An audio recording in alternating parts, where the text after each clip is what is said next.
first time vlog from Texas, specifically Plano. আজকে first time blog করার কথা ভাবলাম বিকজ ফার্স্ট টাইম আমি বোর হচ্ছিলাম ইউনো স্টাডির পাশাপাশি কিছু একটা করা উচিত। আমাদের কী করবো, ঠিক আছে চলো সবার সাথে টেক্সাসে আলাপ করানো যাক। So I am here. আর আজকে স্পেশাল বলবো because of this snowfall. You know টেক্সাসিয়ানদের বছরের ফার্স্ট টাইম স্নোফল এটা। ইউ ক্যান সি গাছের তলা পুরো ভরে গেছে ঝুড়ো বরফ। ওয়েল সকালবেলা আমরা বরফ কি খেলতাম, যদি বরফ হয়েছে পুরো সাদা হয়ে গেছে। বাড়ির মাথাগুলো দেখা যাচ্ছে কি I don't no whether you guys can see that or not, সেগুলো পুরো সাদা হয়ে গেছে। দূর থেকে প্রচুর বাড়ি দেখা যাচ্ছে পুরো একদম ধপধপে সাদা, রাস্তা সাদা, গাড়িগুলো পুরো সাদা হয়ে গেছে। and you're me white snow woman. Well সকালবেলা এখন ফিজিক্যালি 8:45, স্নোফল শুরু হয়েছে 7 AM থেকে। আর এখন যত টাইম যাচ্ছে তত স্নোফলের বেগ বাড়ছে। আই গেস তোমরা ভিডিওতে সেটা বুঝতে পারছো। আমার মনে হলো এটা আমার most one of the favourite time. So আমি মনে হয় তোমাদের সাথে শেয়ার করি, যেহেতু এটা ফার্স্ট টাইম ব্লগ করছি তো একটা good memory just starting. Next time দেখা হবে বন্ধুরা। আর আমি টুকটুকি করে আরও অনেক মেমোরি শেয়ার করবো। লাইক আমি জাস্ট ক্যালিফোর্নিয়া থেকে ঘুরে এসেছি অ্যান্ড ক্যালিফোর্নিয়া লাস ভেগাস সেসব প্রচুর মেমোরি আছে আমি শেয়ার করবো। সি আমার চোখে অব্দি বরফের পর্যন্ত বেরোচ্ছে। And you can see me I don't know, recently জ্বর থেকে উঠেছি আমি। আবার যদি আমি জ্বরে পড়ি I can blame myself because she is my food break. আর ইউনো এইটুকু বরফের জন্য সামান্য জ্বর তো মানানোই যায়, রাইট? সো গাইস দেখা হবে নেক্সট ভিডিওতে। জাস্ট প্লেস মি যে আমি ব্লগগুলো যেন ভালো করতে পারি আর তোমাদের সাথে এই টেক্সাস, ডালাস, প্ল্যানো এবং মাই সুইট হোম এগুলোকে আমি ভালো করে আলাপ করাতে পারি। আমি কি করছি না করছি, লাইফে কী করছি আই ডোন্ট নো।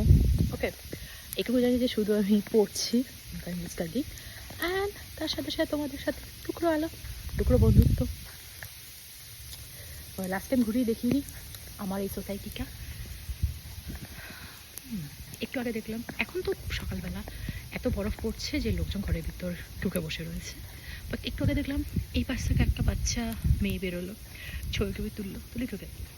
ইভেন সেও বোধহয় ভাবছে যে এটা কে যে এত বরফের মধ্যে এরমভাবে ঘুরে বেড়াচ্ছে। বাট আমরা ইন্ডিয়ানরা কী করবো, আমরা তো বরফ দেখতে পাই না খুব একটা, যারা স্পেশালি যেটা কলকাতায় থাকি এবং যারা স্পেশালি টিপিক্যাল নর্থ ইন্ডিয়াকে বাদ দিলে যারা সিমলা মানালি ওইসব সাইডে থাকে বা দার্জিলিংয়ে থাকে তারা একটু দেখে এসছে হয়তো। আমি কলকাতা থাকি তো I barely watch this kind of snow. So আমি প্রচণ্ড এক্সাইটেড। আর এখানে 2 দিন ধরে স্নো চলবে, সেটার জন্যই মেইনলি এই বরফ। যারা ইউএসএ খবর রাখো বা যারা বন্ধুরা ইউএসএ আছে বা যারা ইউএসএতে থাকো তারা জানবে হয়তো এখন একটা স্নোস্টর্ম চলছে, যেটা মেইনলি কেন্টাকি, আরকানসাস, ক্যান্সাস এইসব স্টেটগুলোকে ভালো মতো এফেক্ট করেছে।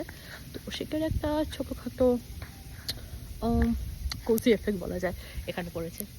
C the snow, see the cars পুরো সাদা হয়ে গেছে।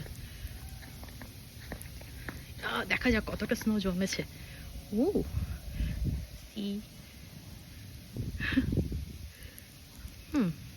এনিওয়েজ লোকের গাড়ি, আমি এরকম করতে পারি না, বাট আমি করছি। আমি যাই না আমি কি কিন্তু কথা শুনবো, বাট আমার এখানে একজনের সাথে আলাপ আছে, আমার এক বন্ধুর সাথে, তো আমি তার বাড়িতে গিয়ে শুরু করি।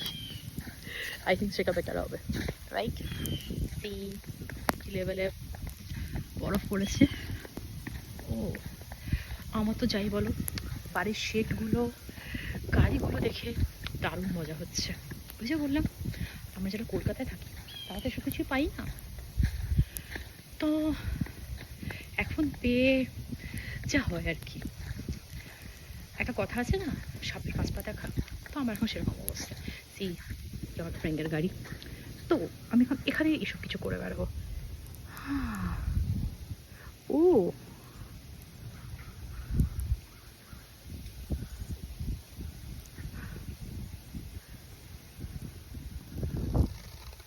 কতটা বরফ পড়েছে।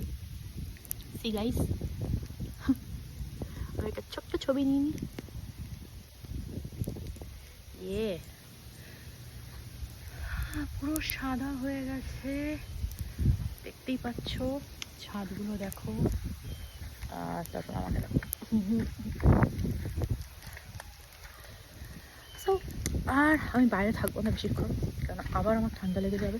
আমি আবার অ্যাপ্লিকের তলায় ঢুকে যাই, আর ঠান্ডা লেগে গেলে আবার জ্বর চলে আসবে। আর যেটা হবে সেটা হচ্ছে আমার পড়াশোনা করতে পারবো না, উইচ ইজ ভেরি নেগেটিভ। তো চলো বন্ধুগণ, পরে আবার দেখা হবে। Bye bye.